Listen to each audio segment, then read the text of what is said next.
It is great to be with you all. Quick intro, gosh. I'm looking at the names on the screen. I know quite a few of you. I've been around in the church since 1999. Lived in London 2003 and again 2008 until now. I'm married, 2 kids, 2 young boys, 4 and 7. I work as a psychotherapist and a clinical supervisor in the NHS and private. I'm a university lecturer in psychology. And I think that's probably all that's relevant to today's class, but we are looking at resilience and mental health. At the core of this, I think, is probably the recognition that we are beings who are able to feel things, able to feel emotion. And as elementary as that may sound, I think this is often a reason for people to not be doing so well emotionally, is maybe not always recognizing that this is okay, that we feel things, that we've in a way been created in this way. I may lose probably half of you now, but I'm a bit of a Star Trek fan. And there's a character in Star Trek, Lieutenant Commander Data. I'm not going to ask who knows who he is. Actually, I'm going to show you a picture of Lieutenant Commander Data. Hang on. Do you know who I'm talking about? One of my favorite characters. I dressed up as him when I went to a Star Trek convention the other day. I won't show you that picture. I will show you this one. There we go, Lieutenant Commander Data. This poor guy, he's an android, artificial intelligence. He is forever striving to feel in the way that his human colleagues are able to feel. This is often said, if you look at the episodes and the movies around this, it's often said in contrast with his desire to want to feel with his human colleagues who are often resisting their feelings. There's a whole kind of philosophy around that. And Data gets a bit closer to this from time to time with the use of emotion chips and that sort of thing. It never quite gets there. But what I really appreciate about this character is just his desire to want to feel, his desire to want to experience the things that we so often try to avoid feeling. Let me just stop there. And I think this does make me kind of consider, maybe for us, all of us to consider, how often do you wish that you did not feel something? I'm sure all of us at some points, felt something so strongly that we wish we didn't feel it. In the world today, this is indeed quite common. The abuse of things like alcohol and drugs and even other unhealthy habits like obesity or promiscuity. These things can often, not always, but often they can be linked to feelings that a person is trying to avoid. It is quite shocking that in the last 18 months or so, the British Liver Trust has published a paper where they say that the inquiries to their service has increased 500% in the last 18 months. The deaths related to alcohol misuse is at its highest level since records began. I think this just indicates to us that people are suffering at the moment, people in the world, and I'm sure many of us have been going through difficult times. We are not immune to this. Our emotions have a massive effect on our quality of life. That can't be denied. And I've certainly, over the last 18 months, felt very overwhelmed about, various things, not only related to, pandemics and lockdown and that sort of thing, but, all of us have our unique worries and concerns. Our emotions are with us all the time. Every minute of the day, whether we are acknowledging them or seeing them or noticing them or not, they are always there. But this is who we are. And I also want to say this is how God made us. And to say that here, that, you know, God created us, this can be of course, a controversial comment in today's society. This is not a class on God and evolution. You know, that's for another day, for another discussion.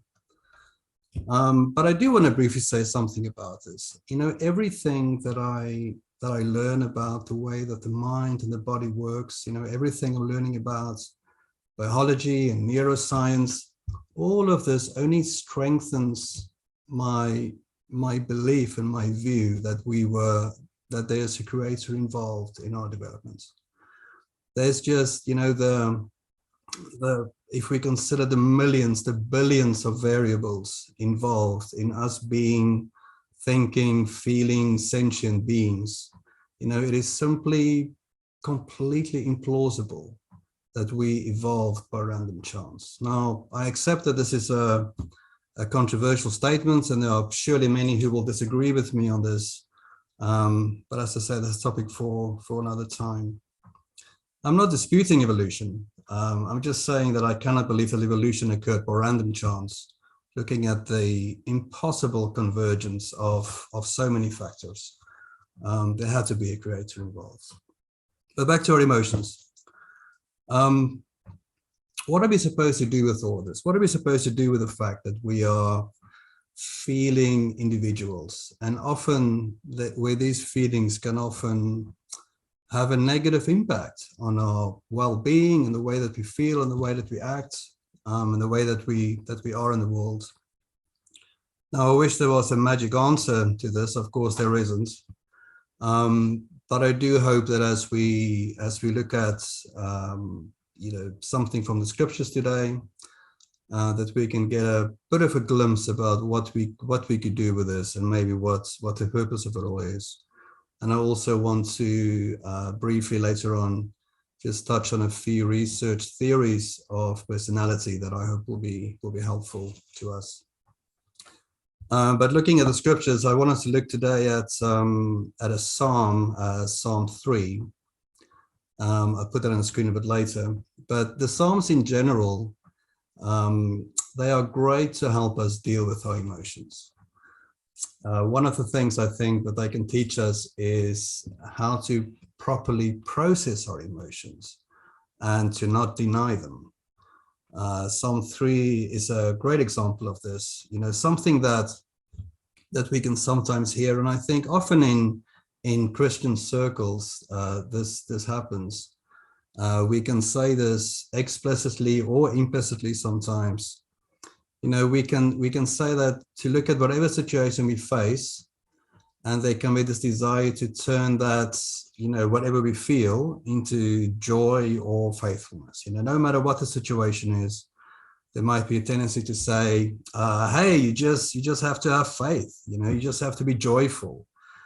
Almost as if that statement, just have faith, is somehow the mark of a good Christian or something.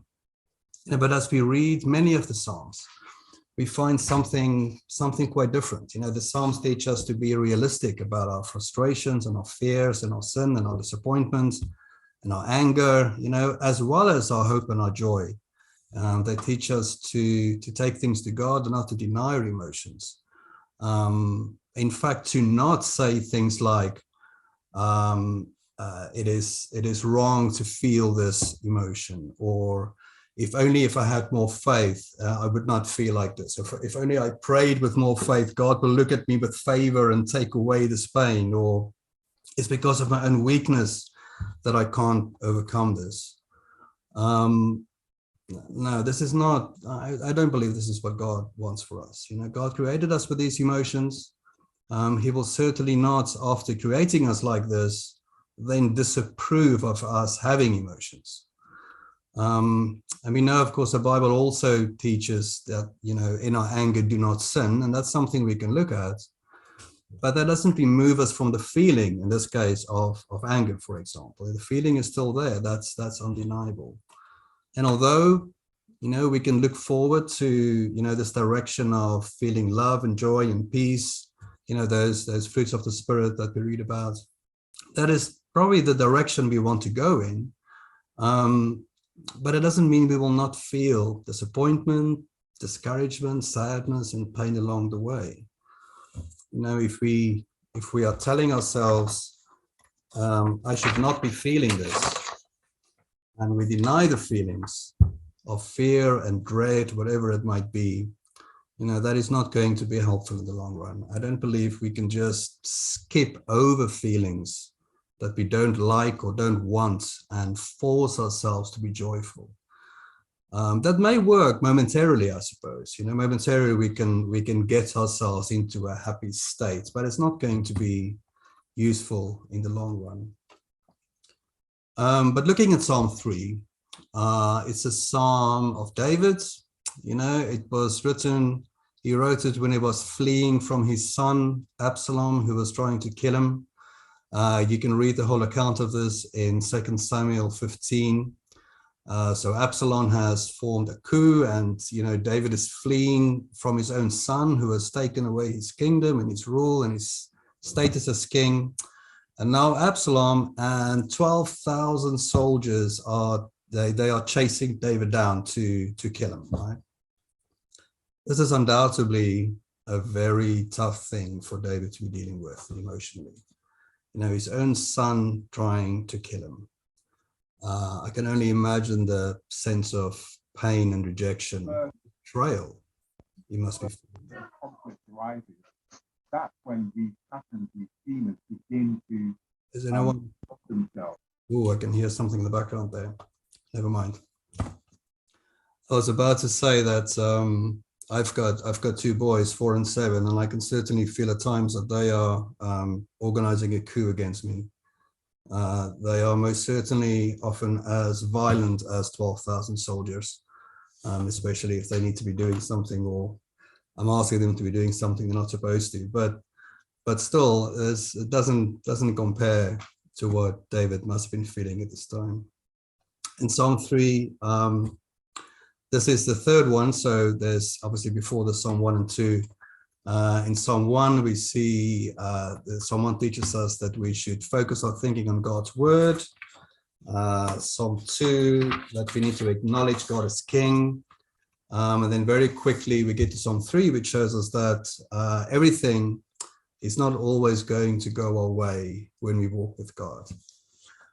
And I just want to briefly mention here, there are in some Christian circles this concept of prosperity, in a sense, I suppose, that, you know, that God will somehow manipulate everything around us in order for things to go our way, you know, and that if we are not experiencing incredible either wealth or prosperity or something, that we are doing something wrong, we don't have enough faith, or something is going on there. That is just blatantly not true. It's not accurate. It is a false teaching that's derived from selectively taking a few scriptures in the Bible and forming a whole doctrine around that. You know, there's a real danger in believing that. You know, it is, if we believe that and we're going through hard times, we may very well think to ourselves, this is because I'm not good enough, or because God doesn't care enough, or, you know, because God is not miraculously fixing the situation that I'm going through. And it's just not true. You know, we can also feel, as I say, that we are lacking in our faith somehow because we're going through a bad time. And that's, again, not true. That's not what the Bible teaches. That's not what we see here when we look at the Psalms. You know, God's promises that he will be with us through the trial and temptation, not that we won't face struggles. But back to Psalm 3. What David is feeling in Psalm 3 appears to be fear and anxiety. We're going to read it in a minute. And David has good reason to feel afraid, you know, given what's going on here. Maybe just briefly to mention something about the difference between fear and anxiety, which I think can be useful for us. You know, fear is often something immediate. You know, it's I'm in an airplane and the oxygen masks are coming down and the flight attendants are looking very worried. You know, there's a real sense of fear that the plane is falling and I'm going to die, or my child has just fallen over and there's blood gushing from his head, and I'm fearful for his well-being, or something like that. An immediate sense of something happening causing us fear. Where anxiety is often something less focused. It can take many forms, but it's often described as an underlying feeling of dread, a worry about what might happen or what could happen. Often we cannot pinpoint what we are feeling anxious about. If we think about it deeply, we might be able to, and that can be helpful. But it can often be an overwhelming feeling of things are not going to be okay. It can tap into how we think and feel about ourselves, our self-worth, who we think we are in the eyes of other people or in the eyes of God. It can often lead to feelings of depression, where we might end up just feeling, we don't care about anything anymore. I don't know if you guys can relate, but I've certainly felt this, for periods in my life, where there's feelings of anxiety has been overwhelming and difficult to deal with. But there is hope, and I suppose that's what we are here to talk about today, is what do we do with these things that often feel difficult and overwhelming. Let's read Psalm 3. I'm just going to share that with you. You can follow along if you have a Bible, if you want to do that. Psalm 3, there we go. Okay, I'm just going to read the first two verses, where David is saying, Lord, how many are my foes? How many rise up against me? Many are saying of me, God will not deliver him. So this is how David starts, and this can, in a way, serve as a model to us for how to pray to God, as all of the Psalms are really. They give us the words, often the structure of how to talk to God. We see that David he begins by identifying the source of his fear. He says, how many are my foes? Which is certainly a legitimate question. And in this situation with, at least 12,000 angry soldiers after him to kill him. So many foes are chasing him and he is afraid in this moment. He says, many are saying to me, God will not deliver him. Here he is concerned a little bit about what other people are thinking and saying. What are people saying? Is God even with me? How could this have happened? If God was with me, could this happen? Does God even care? Is it me? Has God removed his favor from me? Has God given up on me? So he's questioning his identity and his value, his place in the world. Almost like, if I'm not the king, if I'm not God's main man, then who am I? Which is, again, probably something that, maybe not completely relatable to us, thinking, if I'm not king, who am I? But most certainly there can be times when we are thinking, who am I supposed to be? What is my place in the world? I don't quite know what my purpose is, what my mission is. Who am I supposed to be? What am I supposed to do? And this kind of anxiety can prey on our guilt and our shame quite often. So for us, we can think, am I even parenting my children in the right way?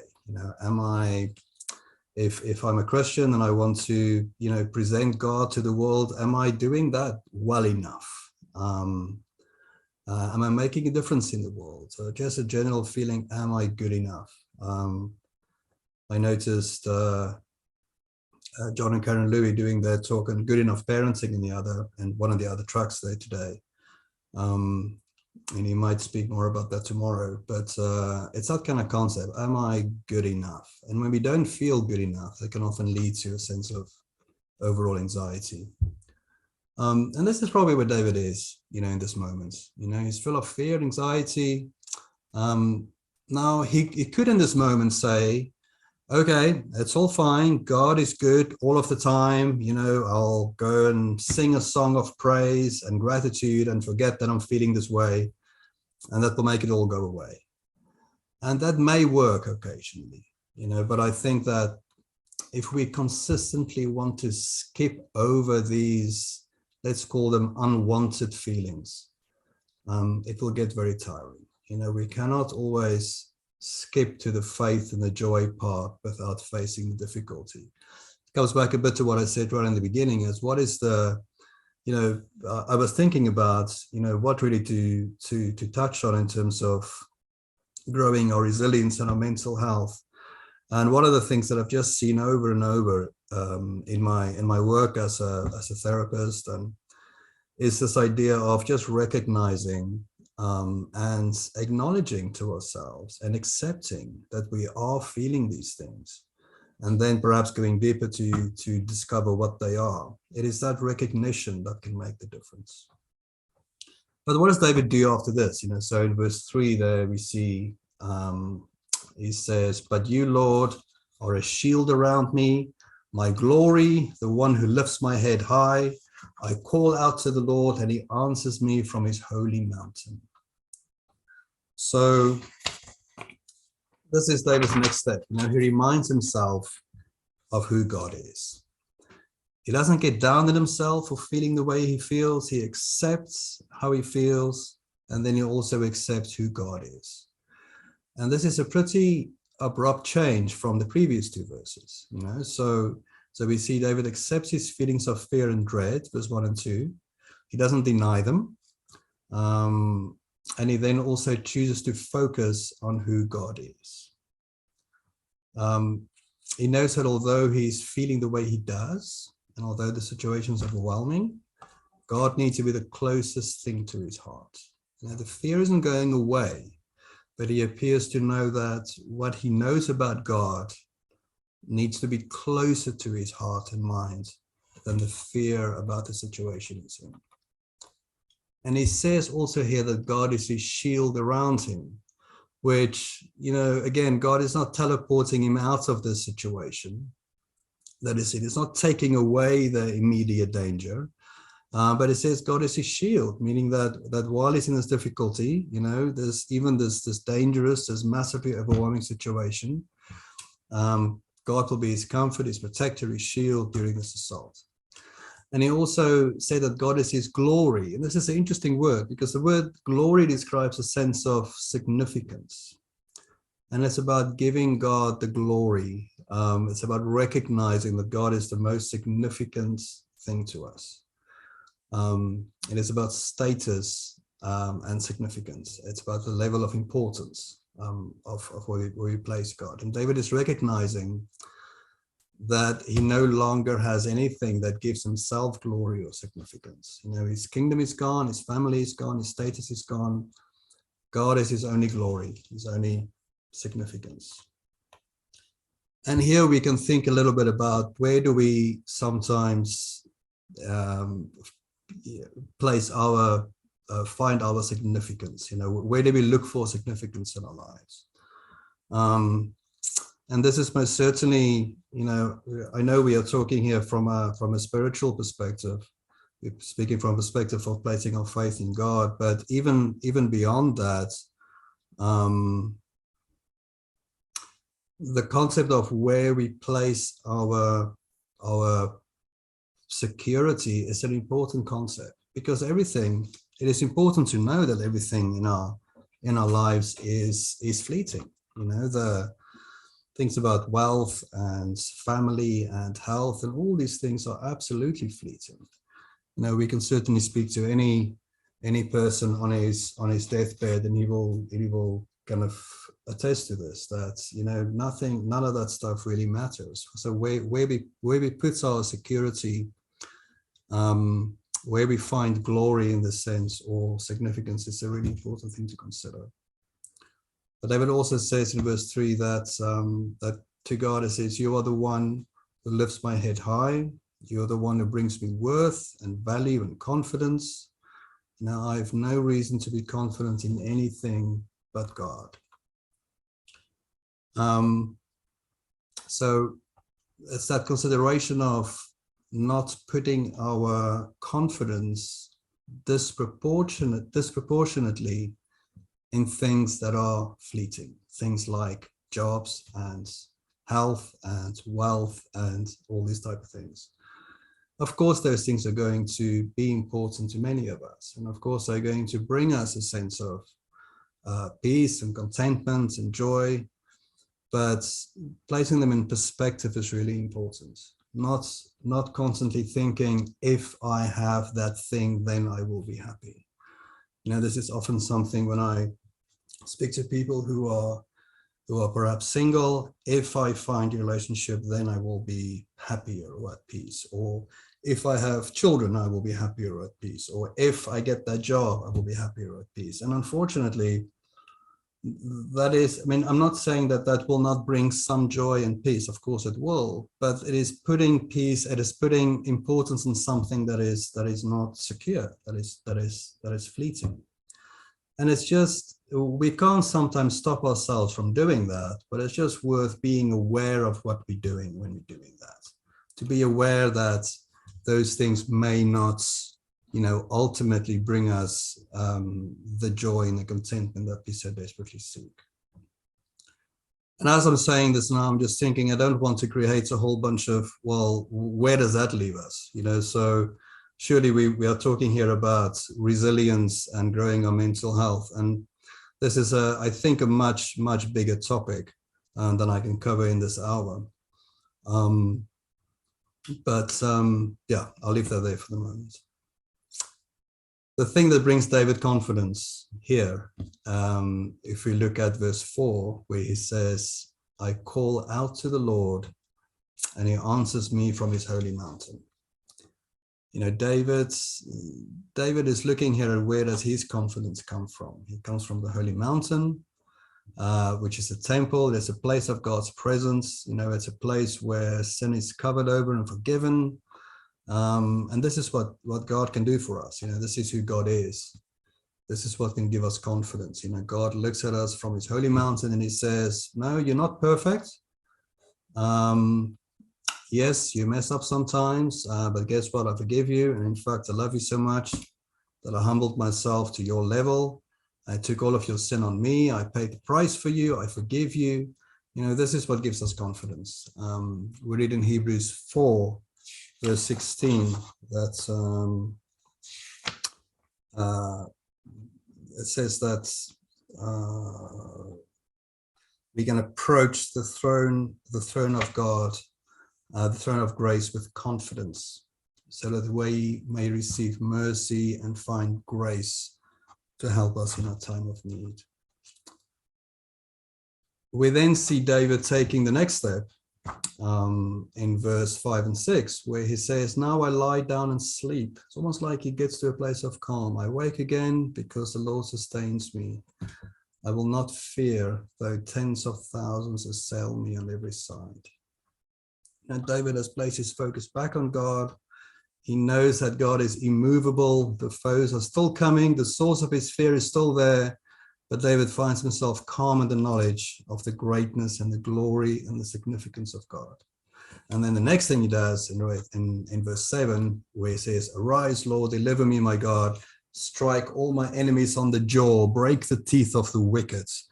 I find this fascinating, where even though he gets to this place of calm and contentment with God, he's still a little bit irrational. It's not a very rational thing here to say,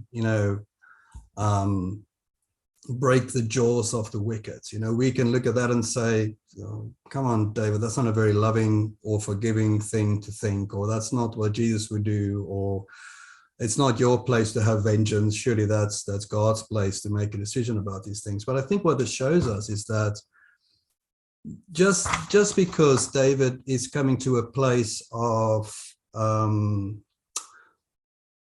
considering God, considering the glory of God, considering that God is his strength and his shield, it doesn't take away this feeling that he has in the moment. He wasn't feeling very forgiving in that moment, and he's able and willing to express that. And he himself certainly wasn't blameless up to this point. So if he's saying to God, smash the teeth of the wicked, he probably needs to protect his own face a little bit. But this brings us to another point, I think, that I find really important in considering our emotions and our feelings.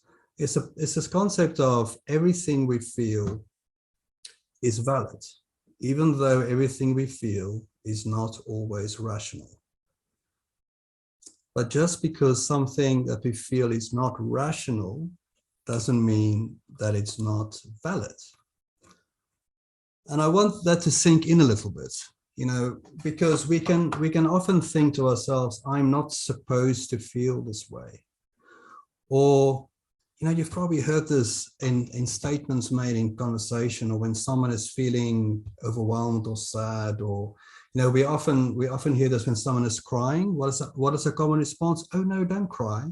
There's this natural, almost inbuilt thing that we do where we want to deny what someone is feeling. We want to deny what we are feeling ourselves. But feelings are always rational. Sorry, not always rational. They're always valid, even though they're not always rational. We feel what we feel. To deny that is to say, it is just, if God created us to have emotions and feelings, how could we be judged for feeling them? Feelings are involuntary. Most of the time, they're involuntary.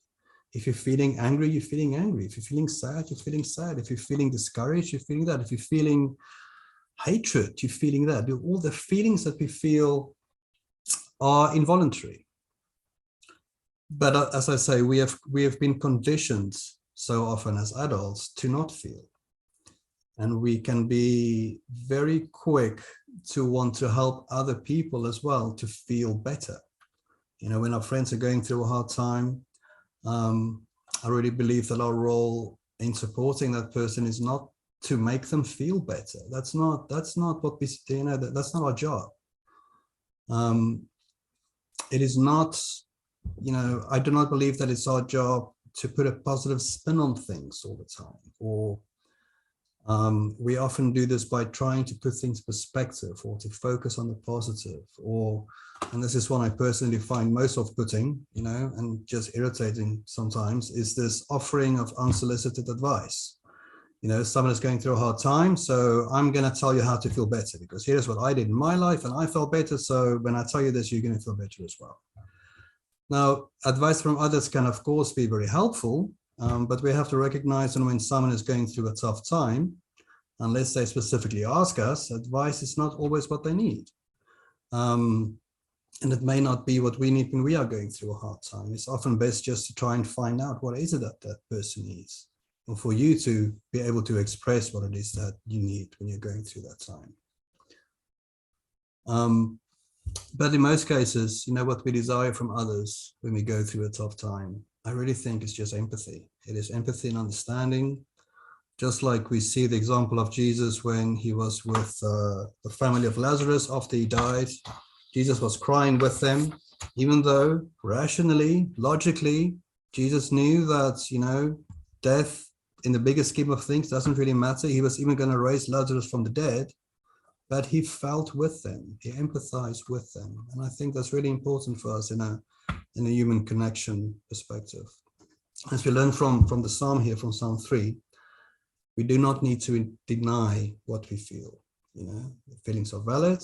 They can be valid, even though they're not always rational. And God certainly does not ask us to deny our emotions.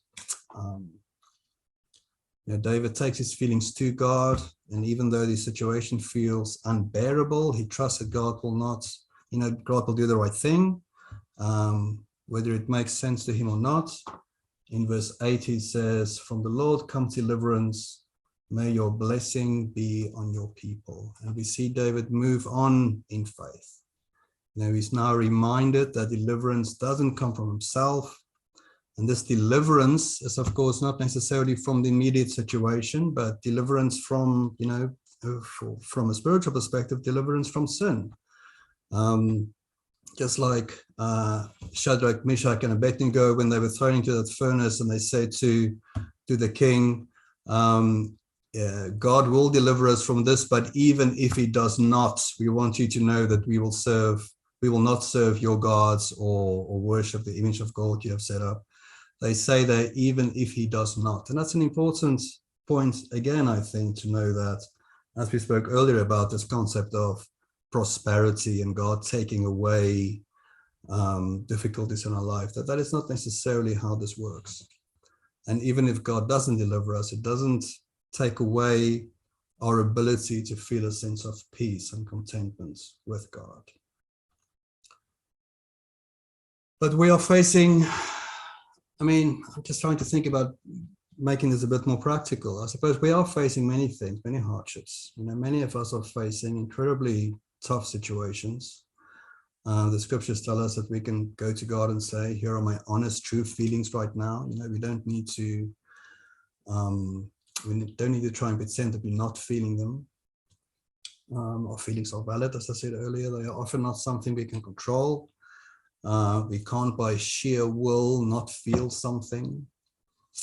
And if we can acknowledge these things to ourselves and to God and to each other, we can acknowledge the true, honest emotions that we are going through, and as a supporter of someone who's going through a difficult time, if we have any goal, let that goal be to help each other recognize the glory or the significance of God rather than trying to fix a situation. And this is, as I say, we just looked at one Psalm here, Psalm 3, but you can certainly look at many of the Psalms to get an idea of how God encourages us to deal with difficult emotions and difficult feelings. And we often refer to David when we speak about this, but of course there are many other characters in the Bible who also dealt with really difficult situations. And this is a consistent theme throughout that we will see is one of acceptance, one of it's okay to feel this. And I want to link this very, very briefly to a well-researched theory of personality. The one that I specifically want to look at is, so as I say, there are many of these theories, many of them overlap in many ways. The one I want to briefly introduce to you today is from a guy called Charl Rogers. He worked with Sigmund Freud, who many of you would have heard about, and where Sigmund Freud was very much a psychodynamic psychologist, and his theories are in that direction. Charl Rogers diverged slightly from that to a more humanistic perspective, and today it's a very well used theory and practice in the world of psychology and therapy. Now, I cannot do it justice in 5 or 10 minutes, but I'm going to do my best to look at this and to hopefully give us some practical perspective to hold on to. So what I'm going to introduce is as I say, the theory of personality that Charl Rogers proposed. So if we start with an organism, now in our case, this organism is the human, the human being, a person. It can also apply to other biological organisms, but in this case, we're going to speak about the person. Then there are two forces that tends to act on us, on our beings. The one is a force towards a self-concept, and the other one is a force towards our organismic self. The self-concept is developed through what is termed conditions of worth. Now, a condition of worth is something women say to ourselves, or often something that we hear or something that we experience growing up, in terms of I am valuable if I'm a certain way, I am loved if I'm a certain way. Those conditions of worth then become introjected values, where at first we begin by saying I am loved by the other if, it then becomes I love myself if, or I am accepting of myself if I'm a certain way. And that then develops the self-concept. So the self-concept could be described as, this is a person who I think I am supposed to be in order to be acceptable to myself and to the rest of the world out there. Now, this self-concepts of who we think we are supposed to be are very often, if not always, in conflict with the organismic self, which is a more, if we were to consider never having any conditions placed on us at all, which is impossible, but if we were to imagine that, what would emerge? What kind of person would emerge? It would probably be a very kind of raw, primal type person. Now, we can't completely be that person because we are also living in a society and we value social interactions. But nevertheless, there's often an incongruence or a conflict or a denial or distortion of between these two things. What we want to try and do is figure out, let me just go through to the end here to save some time, is to figure out how do we merge this person who we think we are supposed to be with some of our more true and organic or organismic feelings and experiences. And we kind of merge those two to reach what is called a fully functioning person. All of this is driven by what is termed the actualizing tendency, which is every living organism's drive to reach its full potential. And all of us have this. I believe this is kind of an inborn, ingrown thing that we have. This striving to become fully functioning, the striving to become the best version of ourselves. And it's also very kind of, I'm not going to go into all of the comparisons with scripture now, but the more I've studied this and the more I study the scriptures, the more I see so many similarities between what God wants for us and what this theory proposes. We are hoping that, if we can create an environment for ourselves where there's true empathy and unconditionality and no judgment, that we can lose some of these defenses we have in experiencing what we really feel and really experience, and that will aid this actualizing tendency, and it will aid this morphing of these two aspects into the fully functioning person. And the thing to consider, and I will stop here. The thing to consider for ourselves is, who is it that you believe you need to be? And then you can think about where might that be coming from, and how accurate is that? Now, as I say, many of those conditions of worth are going to be valuable ones we're going to want to keep. Because we want to live in a society, because we want to have fulfilling relationships with other people. So we're not going to reject all of our conditions of worth, but it is really valuable to know what they are, to know how we develop this person who we think we are supposed to be. As Christians, I think they can be added conditions that are not always godly, but that we believe we need to be. For example, I'm not supposed to feel any anger, or I'm not supposed to, be upset about things, whatever. I'm not supposed to be discouraged. And those are all kind of conditions of worth that we can develop, which are not necessarily accurate, which is not necessarily what God wants for us. So going through a process of figuring out what those things are, figuring out why you think you need to be the person you are supposed to be. How might these things be in conflict with a more true experience of what you actually feel? Now, as I say, there's no way I can do this justice in a few minutes. But as a starting point, I think it could be really useful just to kind of consider, why is it that you think you need to be this person? Where does that come from? And then be really honest and examine and say, does this really match? Does this really match with what I truly feel? Can I begin to accept some of these things that I feel that previously I've told myself I'm not supposed to feel them, I'm not supposed to experience them? And then going back to the concept of all feelings being valid, but not always rational, we don't have to act on all of these things that we feel.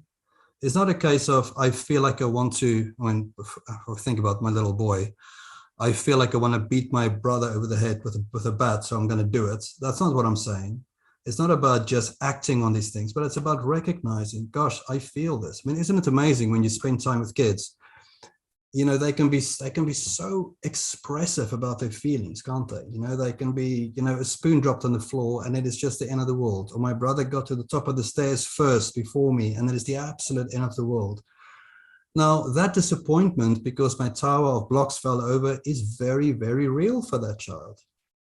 Very quickly, that can then turn again into laughter and fun. But I think if we tell this poor child, you are not supposed to feel upset about your tower falling over, we are teaching them that you are not supposed to feel. He cannot help that he feels disappointed about the tower falling over, or the spoon on the floor, or my brother getting to the top of the stairs first. He can't help what he feels in that moment.